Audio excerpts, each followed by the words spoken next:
All right, March 2nd, 2020, 5 o'clock p.m. Jihad Watch, St. Louis, Missouri. Muslim migrant robs, beats, stabs woman with metal rod, is left off because he has an IQ of 49. 49. Oh, brother. It's not feeling safe and honestly feeling like I've been failed by the system, says the victim, Alicia Clark. And she's right. Not only has she been failed by law enforcement authorities, but also by the establishment media. The KSDK story below contains no hint of the fact that the attacker was a Muslim migrant. It was left to the victim's sister to reveal on Facebook. Let's see. It is clear from KSDX's story that Muslim migrants are a protected class, and that the establishment media avoids reporting on anything that might reflect poorly upon them. Was a concern to protect their image also part of the authorities' considerations in dismissing the case? Really? That's what the KSDK reporters should have been asking. Instead, they completely whitewashed that aspect of the story. Look at this poor woman. I mean, seriously, stabbed her in the face, okay, with a metal rod. Screwdriver, I think, turned out to be. Scumbags are these, man. I've been failed by the system. Teen walks free after neighbor says he broke her nose, left her in bruises. By Justina Carell and Robert Townsend. KSDK, February 24th, 2020, thanks to the Gateway Pundit. St. Louis. A St. Louis woman feels like the judicial system failed her after she said her teenage neighbor attacked her and walked away free. Alicia Clark said exactly a week ago she went for a quick run outside her South City home. When she came back, she noticed her shoes had been moved to a different spot and her cell phone was gone.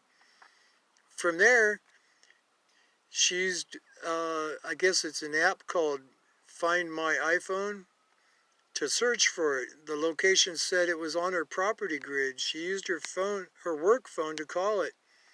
Quote, she says, I opened my back door to call it, and I hear it in my neighbor's backyard behind me, end quote, Clark said. Clark said she hopped the fence to get it and jumped back over into her yard. Another neighbor yelled out to her and said, Hey, I told him. I know you did this, and I'm calling the police. Clark said, that's when the 6-foot teen jumped the fence and tackled her. Quote, he knocked me down, pulling my hair, kicking, unquote, she recalled. Before he ran off, she said he grabbed her personal cell phone again. She used her work phone to call the police. Quote, I am on the phone with the St. Louis Police Dispatch, making my way to my back door when he comes back with a weapon. He's on top of me. There was blood everywhere. I was literally fighting for my life at that point, end quote, she told 5 on Your Side. Clark said, as he was on her back, he stabbed her in the head and the face with a metal rod. She was able to get the weapon out of his hand and ran inside. He ran away again, taking her second cell phone this time. Police arrested the teen on charges of first-degree robbery, second-degree burglary, and third-degree assault. Clark thought that the fight was over, but when she went to the juvenile court a few days later, she learned the case was dismissed. Quote, the most hurtful thing of all of this is the dropped charges. That was much more hurtful than the physical assault, unquote, Clark said. A juvenile court official said staff attorney dropped the case before even going to the judge. Come on, man, what is going on? in the United States with these Muslims. The courts weren't able to comment specifically on the incident since it involves a juvenile. Yeah, one with an IQ of 49. Clark said she was told by her accused attacker was found incompetent to the aid in his own defense because he had an IQ of 49. Quote, "It's not feeling safe and honestly feeling like I've been failed by the system," end quote, Clark said. Andrea Clark, fatally, Facebook, February 20th, 2020, thanks to the Gateway Pundit.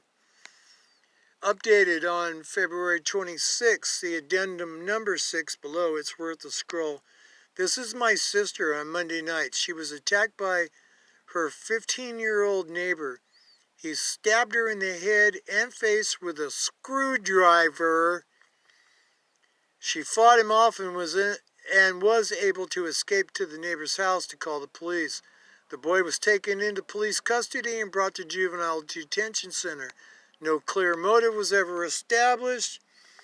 Alicia has a broken nose, staples in her head, and stitches, and a puncture wound under her eye. Hassan is a 15-year-old refugee from you-know-where, Ilhan Omar's land of Somaliaville, where she wears the hijab on the job all the time, who lives with his family. He's 6 feet and approximately 175 pounds, much larger than my sister. He has broken into Alicia's car 3 different times and broken into another neighbor's house. The police were involved every single time and reported that nothing could be done since he was a minor. Surely this time would be different though, right? Huh? You'd think, right?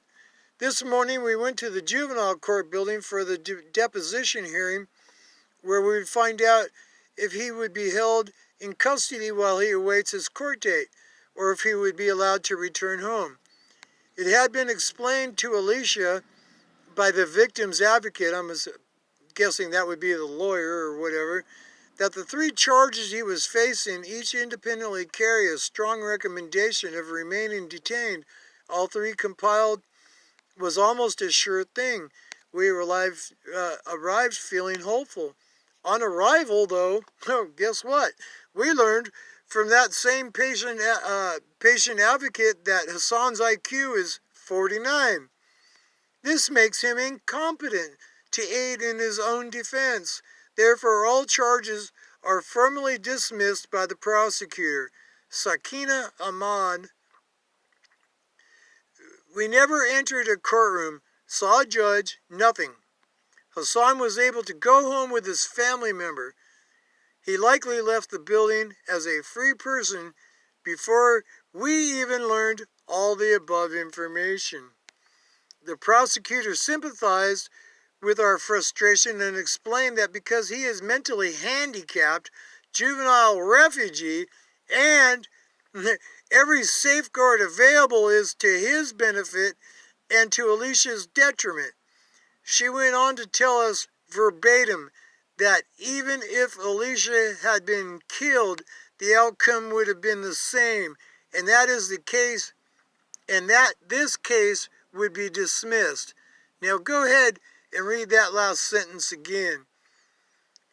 She went on to tell us verbatim that even if Alicia had been killed, the outcome would have been the same. And that is the case that would be dismissed. Go figure that shit, right?